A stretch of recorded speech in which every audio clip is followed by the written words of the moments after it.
प्यारे परमेश्वर, अच्छे से समय के लिए आपको धन्यवाद देते हैं। आज के इस बाइबल वचन समय को भी आप आशीषदायक बना के दीजिए। इन बहुमूल्य वचनों को पढ़ने के लिए हमें एक सुंदर सा मौका दिया, इसलिए धन्यवाद करते हैं। इन वचनों के अनुसार हम जीने के लिए हमें मदद कीजिए। यीशु मसीह के नाम से मांगते पिता, आमीन। पहला शमूएल अध्याय 2। तब हन्ना ने प्रार्थना करके कहा, मेरा मन यहोवा के कारण मगन है, मेरा सींग यहोवा के कारण ऊंचा हुआ है। मेरा मुंह मेरे शत्रुओं के विरुद्ध खुल गया, क्योंकि मैं तेरे किए हुए उद्धार से आनंदित हूँ। यहोवा के तुल्य कोई पवित्र नहीं, क्योंकि तुझको छोड़ और कोई है ही नहीं, और हमारे परमेश्वर के समान कोई चट्टान नहीं है। फुल कर अहंकार की और बातें मत करो, और अंधेर की बातें तुम्हारे मुंह से न निकलें, क्योंकि यहोवा ज्ञानी ईश्वर है और कामों का तौलने वाला है। शूरवीरों के धनुष टूट गए और ठोकर खाने वालों की कटी में बल का फेंटा कसा गया।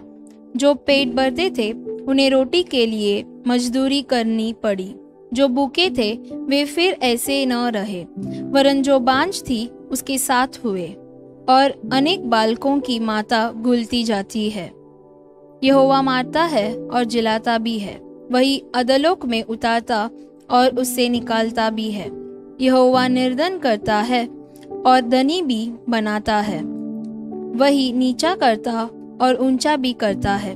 वह कंगाल को धूलि में से उठाता और दरिद्र को घूरे में से निकाल खड़ा करता, ताकि उनको अधिपतियों के संग बिठाए और महिमायुक्त सिंहासन के अधिकारी बनाए। क्योंकि पृथ्वी के खंभे यहोवा के हैं और उसने उन पर जगत को धरा है।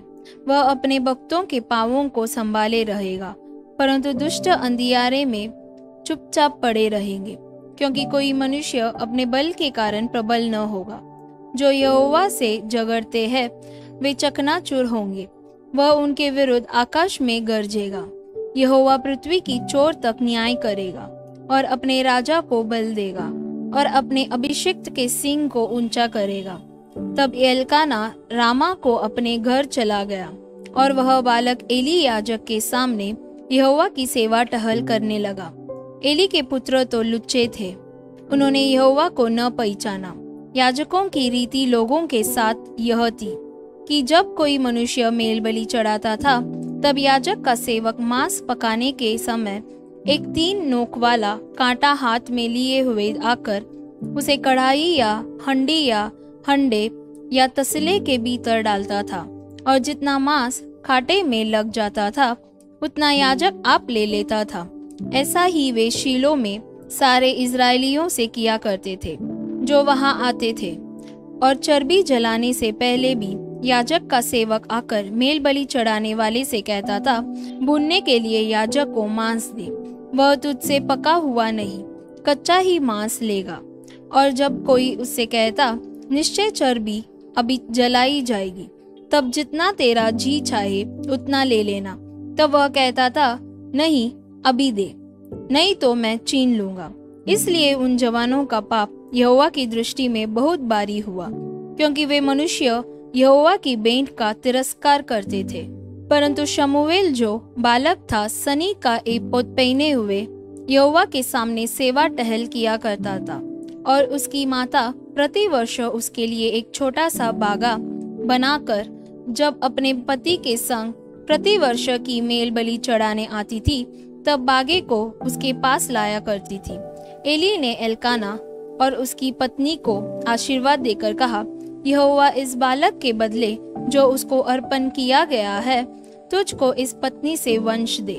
तब वे अपने यहाँ चले गए। यहोवा ने हन्ना की सुधि ली और वह गर्भवती हुई, और उसके 3 बेटे और 2 बेटियां उत्पन्न हुई, और बालक शमूएल यहोवा के संग रहता हुआ बढ़ता गया। एली तो अति बूढ़ा हो गया था, और उसने सुना कि उसके पुत्र और इज़राइल से कैसा कैसा व्यवहार करते हैं, वरन मिलाप वाले तंबू के द्वार पर सेवा करने वाली स्त्रियों के संग कुकर्म भी करते हैं। तब उसने उनसे कहा, तुम ऐसे ऐसे काम क्यों करते हो? मैं इन सब लोगों से तुम्हारे कुकर्मों की चर्चा सुना करता हूँ। हे मेरे बेटों, ऐसा न करो, क्योंकि जो समाचार मेरे सुनने में आता है वह अच्छा नहीं। तुम तो यहोवा की प्रजा से अपराध कराते हो। यदि एक मनुष्य दूसरे मनुष्य का अपराध करे तब तो परमेश्वर उसका न्याय करेगा, परंतु यदि कोई मनुष्य यहोवा के विरुद्ध पाप करे तो उसके लिए कौन विनती करेगा? तो भी उन्होंने अपने पिता की बात न मानी, क्योंकि यहोवा की इच्छा उन्हें मार डालने की थी। पर शमूएल बालक बढ़ता गया और यहोवा और मनुष्य दोनों उससे प्रसन्न रहते थे। तब परमेश्वर का एक जन एली के पास जाकर उससे कहने लगा, यहोवा यों कहता है कि जब तेरे मूल पुरुष का घराना मिस्र में फिरौन के घराने के वश में था, तब क्या मैं उस पर निश्चय प्रकट न हुआ था? और क्या मैंने उसे इज़राइल के सब गोत्रों में से इसलिए चुन नहीं लिया था कि मेरा याजक होकर मेरी वेदी के ऊपर चढ़ावे चढ़ाए और धूप जलाए और मेरे सामने एपोद पहना करे? और क्या मैंने तेरे मूल पुरुष के घराने को इज़राइलियों के सारे हव्य न दिए थे? इसलिए मेरे मेल बलि और अन्न बलि को, जिन्हें मैंने अपने दाम में चढ़ाने की आज्ञा दी है, उन्हें तुम लोग क्यों पाँव तले रौंदते हो? और तू क्यों अपने पुत्रों का मुझे अधिक आदर करता है? और तू क्यों अपने पुत्रों का मुझसे अधिक आदर करता है कि तुम लोग मेरी इज़राइली प्रजा की अच्छी से अच्छी भेंटें खा खा के मोटे हो जाओ? इसलिए इज़राइल के परमेश्वर यहोवा की यह वाणी है कि मैंने कहा तो था कि तेरा घराना और तेरे मूल पुरुष का घराना मेरे सामने सदैव चला करेगा। परंतु अब यहोवा की वाणी यह है कि यह बात मुझसे दूर हो, क्योंकि जो मेरा आदर करे मैं उनका आदर करूंगा, और जो मुझे तुच्छ जाने वे छोटे समझे जाएंगे। सुन, वे दिन आते हैं कि मैं तेरा भुजबल और तेरे मूल पुरुष के घराने का भुजबल ऐसा तोड़ डालूंगा कि तेरे घराने में कोई बूढ़ा होने न पाएगा। इज़राइल का कितना ही कल्याण क्यों न हो, तो भी तुझे मेरे धाम का दुख देख पड़ेगा, और तेरे घराने में कोई कभी बूढ़ा न होने पाएगा। मैं तेरे कुल के सब किसी से तो अपनी वेदी की सेवा न छीनूंगा, परंतु तो भी तेरी आंखें देखती रह जाएंगी और तेरा मन शोकित होगा, और तेरे घर की बढ़ती सब अपनी पूरी जवानी ही में मर मिटेंगे। और मेरी इस बात का चिन्ह वह विपत्ति होगी जो होपनी और पिनहास नामक तेरे दोनों पुत्रों पर पड़ेगी, अर्थात वे दोनों के दोनों एक ही दिन मर जाएंगे। और मैं अपने लिए एक विश्वास योग्य याजक ठहराऊंगा, जो मेरे हृदय और मन की इच्छा के अनुसार किया करेगा, और मैं उसका घर बसाऊंगा और स्थिर करूंगा, और वह मेरे अभिषिक्त के आगे आगे सब दिन चला फिरा करेगा।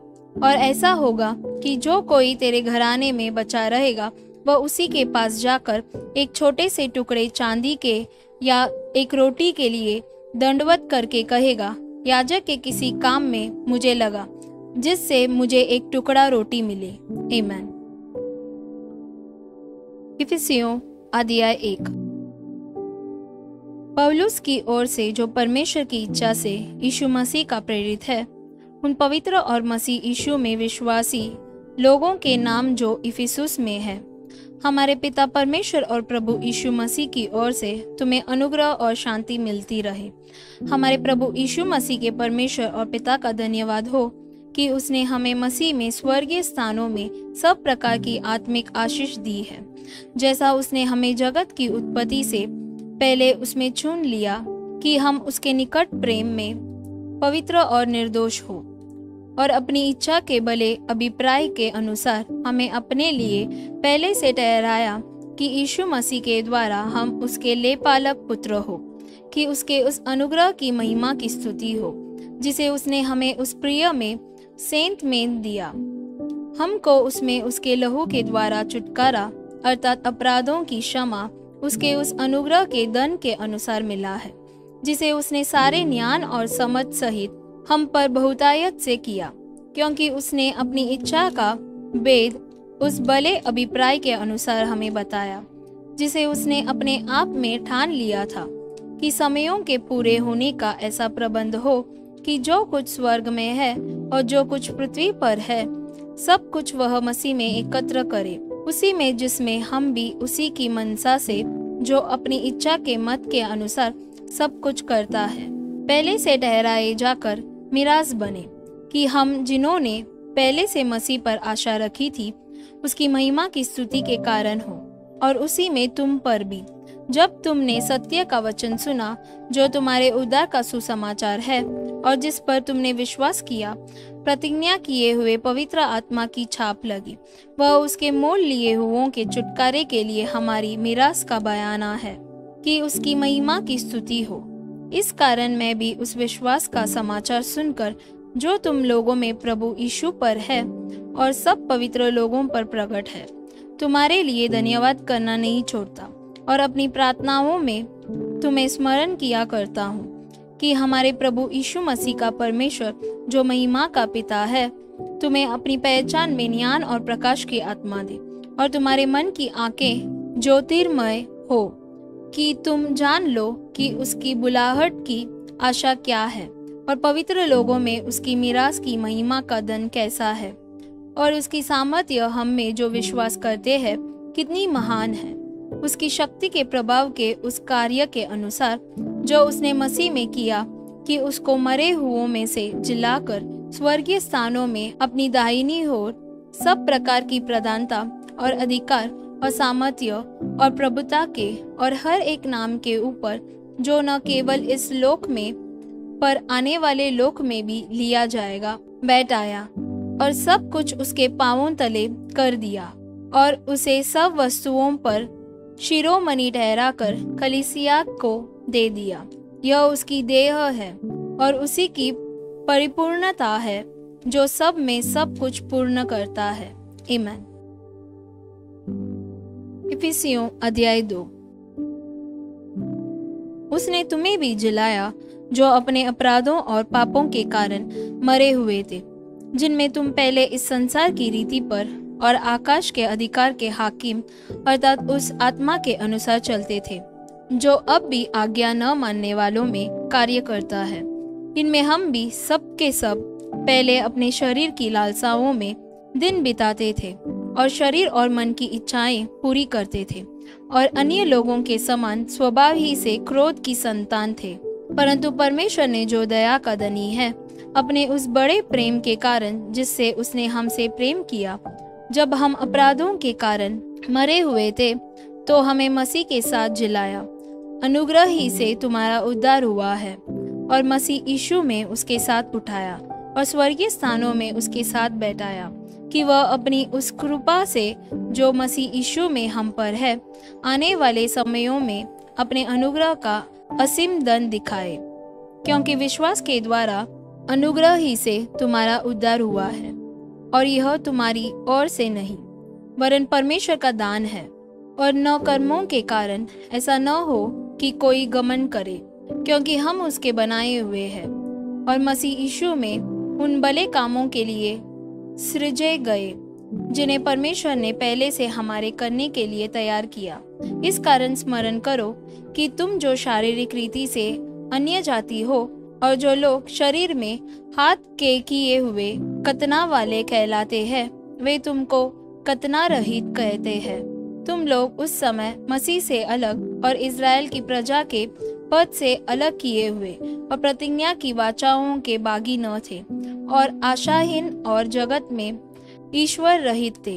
पर अब मसीह यीशु में तुम जो पहले दूर थे, मसीह के लहू के द्वारा निकट हो गए हो, क्योंकि वही हमारा मेल है जिसने दोनों को एक कर लिया और अलग करने वाली दीवार को जो बीच में थी ढा दिया, और अपने शरीर में बैर अर्थात वह व्यवस्था जिसकी आज्ञाएं विधियों की रीति पर थी मिटा दिया, कि दोनों से अपने में एक नया मनुष्य उत्पन्न करके मेल करा दे, और क्रूस पर बैर को नाश करके इसके द्वारा दोनों को एक देह बनाकर परमेश्वर से मिलाए।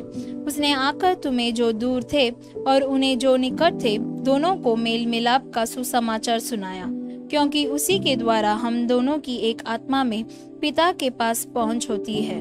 इसलिए तुम अब विदेशी और मुसाफिर नहीं रहे, परंतु पवित्र लोगों के संगी, स्वदेशी और परमेश्वर के घराने के हो गए, और प्रेरितों और भविष्यद्वक्ताओं की नींव पर, जिसके कोने का पत्थर मसीह यीशु स्वयं ही है, बनाए गए हो। जिसमें सारी रचना एक साथ मिलकर प्रभु में एक पवित्र मंदिर बनती जाती है, जिसमें तुम भी आत्मा के द्वारा परमेश्वर का निवास स्थान होने के लिए एक साथ बनाए जाते हो। आमीन। भजन संगीता अध्याय 65। हे परमेश्वर, सियोन में स्तुति तेरी बाट जोती है और तेरे लिए मन्नतें पूरी की जाएंगी। हे प्रार्थना के सुनने वाले, सब प्राणी तेरे ही पास आएंगे। अधर्म के काम मुझ पर प्रबल हुए हैं, हमारे अपराधों को तू ढांप देगा। क्या ही धन्य है वह जिसको तू चुन कर अपने समीप आने देता है, कि वह तेरे आंगनों में वास करे। हम तेरे भवन के अर्थात तेरे पवित्र मंदिर के उत्तम उत्तम पदार्थों से तृप्त होंगे। हे हमारे उद्धारकर्ता परमेश्वर, हे पृथ्वी के सब दूर दूर देशों के और दूर के समुद्र पर के रहने वालों के आधार, तू धर्म से किए हुए भयानक कामों के द्वारा हमें मुंह मांगा वर देगा। तू जो पराक्रम का फेंटा कसे हुए अपनी सामर्थ्य से पर्वतों को स्थिर करता है, तू जो समुद्र का महाशब्द, उसकी तरंगों का महाशब्द और देश देश के लोगों का कोलाहल शांत करता है, इसलिए दूर दूर देशों के रहने वाले तेरे चिन्ह देकर डर गए हैं। तू उदयाचल और अस्ताचल दोनों से जय जयकार कराता है। तू भूमि की सुधि लेकर उसको सींचता है, तू उसको बहुत फलदायक करता है। परमेश्वर की नदी जल से भरी रहती है।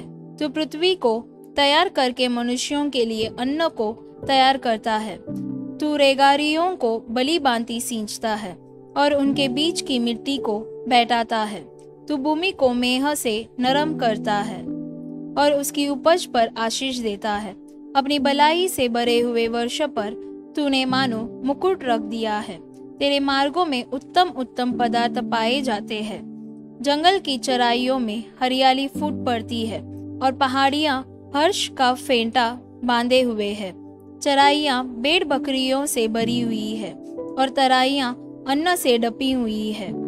वे जय जयकार करती और गाती भी है। आमीन।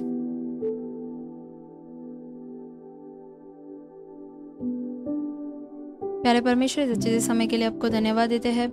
जैसे हम पढ़े थे परमेश्वर, अपने अन्ना का सिर सबके सामने ऊंचा किया था, उसी प्रकार हमारे सारे शत्रुओं के सामने हमें भी ऊंचा उठाइए और आपके परिपूर्णता से हमारे सारे कमियाओं को हटाकर हमें पूर्ण बनाइए।